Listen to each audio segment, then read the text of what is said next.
বন্ধুরা, আমি এসেছি নৌকায় ঘুরতে। তো এখান থেকে আমাদের বাড়িটা, এইটা আমাদের বাড়ি। আর এই যে আমাদের বাড়ির সামনে একটা বড় পুকুর আছে, ওখানে ঘুরছি। আর এই একটা ভাই হয়, এই ভাইটা নৌকো চালায়। ওই তো আমাদের বাড়ি। দেখো আমার মেয়ে এখানে কি সুন্দর বসে আছে নৌকোয়। বাবু একটু হাই করে দাও, একটু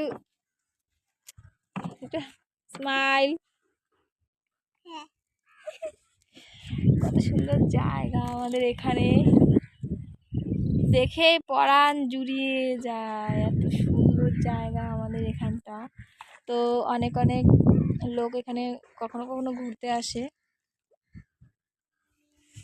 এইটা হচ্ছে কি একটা মন্দির।